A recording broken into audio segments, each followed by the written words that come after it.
Cœur de patrimoine, Cédric Decoeur. Et on rentre donc dans le vif du sujet avec cette première partie immobilière.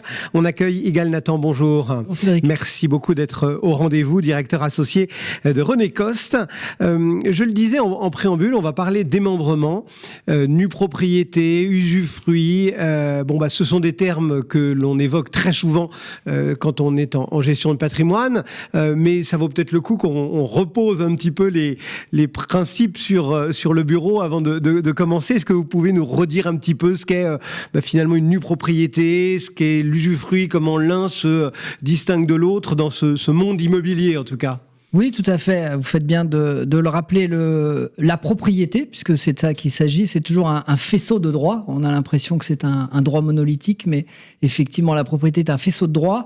On en retient en général 3 grandes parties. Premièrement, l'abusus, ce qu'on appelle aussi la nue propriété, c'est-à-dire le droit de disposer de la chose, de le détruire, de le vendre.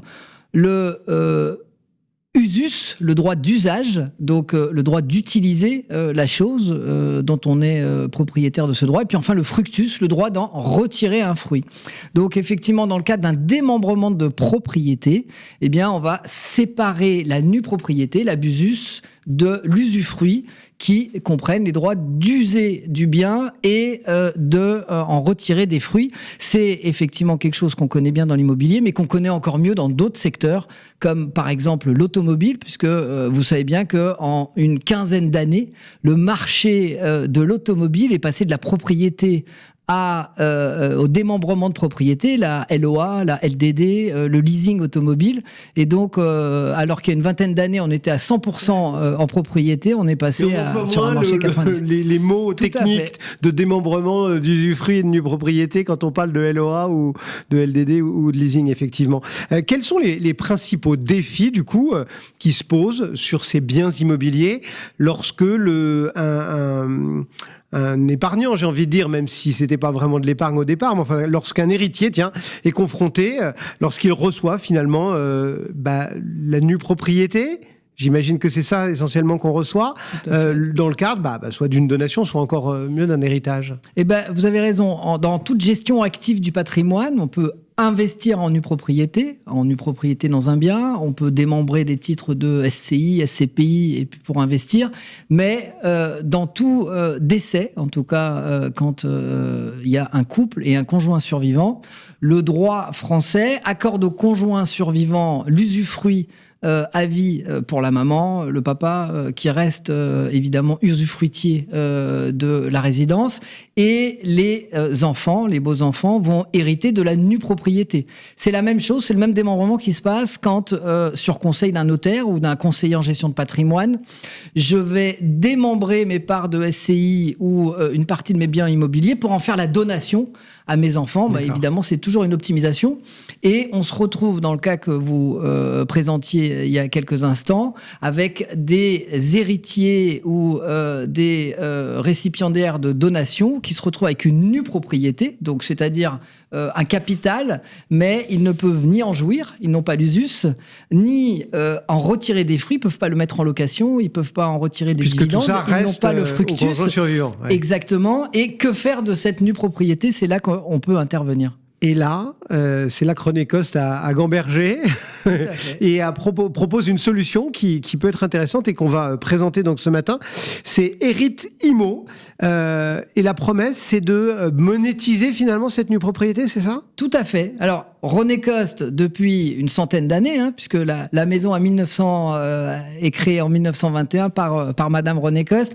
On est spécialiste du démembrement de propriété, viager, nue propriété, cession bail à vie, vente à terme.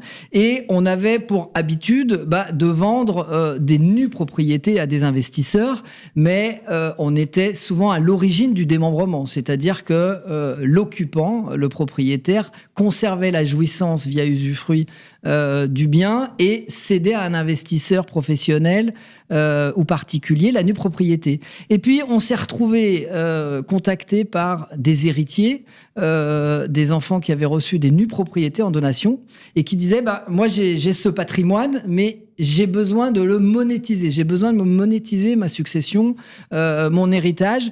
Est-ce que vous pouvez m'aider ? Et alors concrètement, ça marche comment ? Quel est le processus qui part finalement d'un morceau de papier, entre guillemets, qui nous dit vous êtes OK, nu propriétaire, super, et de lui faire des petits.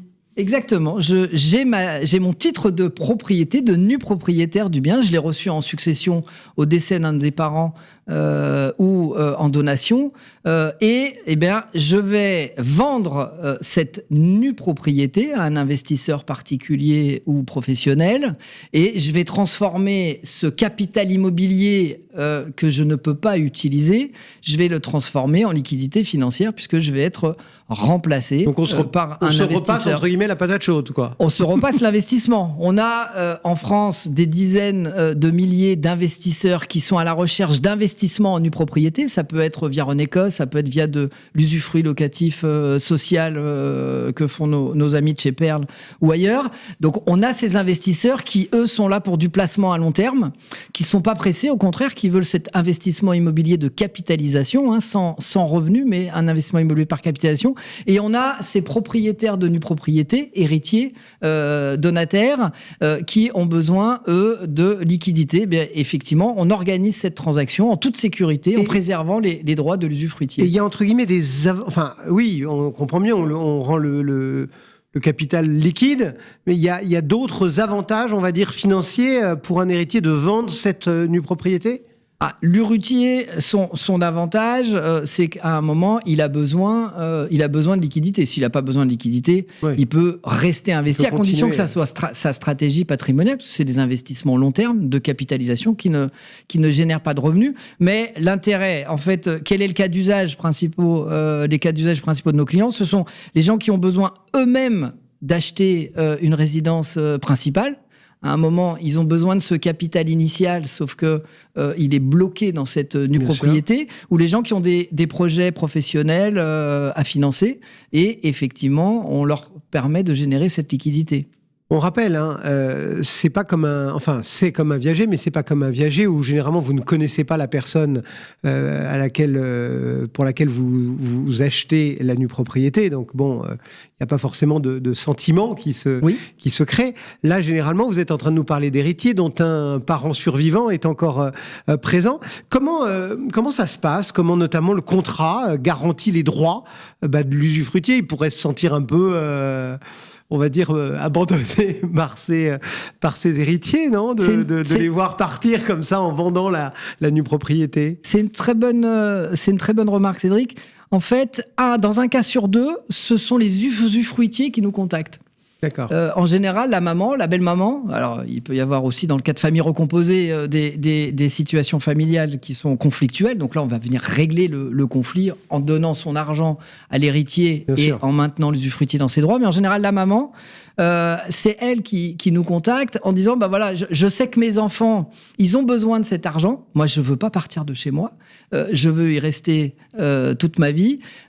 Donc, j'aimerais leur trouver une solution pour qu'ils puissent récupérer l'héritage de leur papa ou l'héritage de leur maman. Le droit de l'occupant, il est totalement préservé, il n'y a rien qui change. Il est souvent même renforcé. Alors évidemment, il ne peut pas être dégradé, puisqu'on reprend la convention de démembrement dans l'état où elle avait été faite par le notaire au moment de la succession ou de la donation.